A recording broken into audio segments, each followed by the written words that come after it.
Hello, my name is Nathan Sidey, the chairman of the Impaired Driving Subcommission. I know Eric and Hannah both thanked you for coming, but I'd personally like to say thank you for your support and everything we're doing here.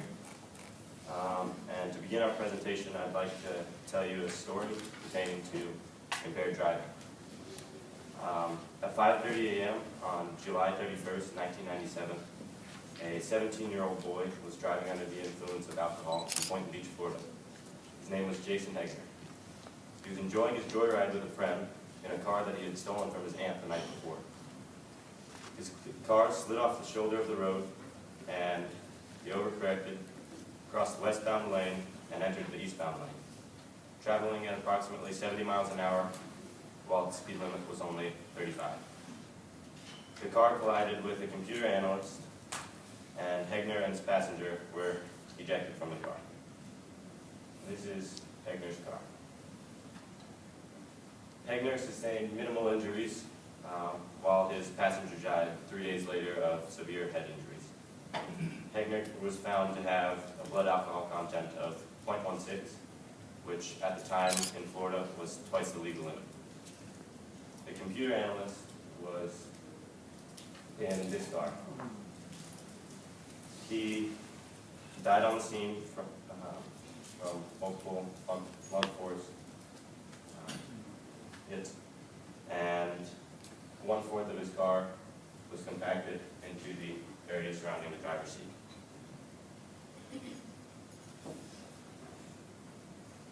The purpose of this story, although it seems like just another story of a drunk driver living while he's killing innocent people, really has two other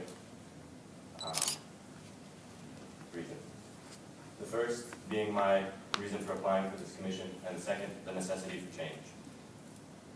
This is the last family photo of family. Here's the computer analyst and his 4 boys who will never see him again. And his wife is pregnant with a daughter who was due to arrive in a few months. This is him with his 21-month-old son, Nathan Sidey. Me. I applied for this commission because I don't want someone else's life to change like mine did.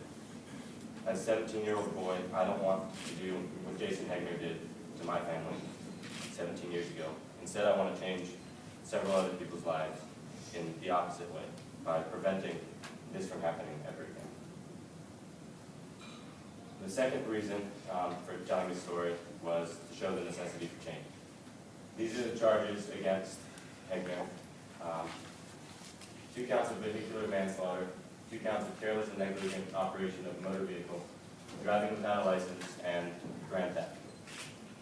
You'd think his consequences were pretty severe.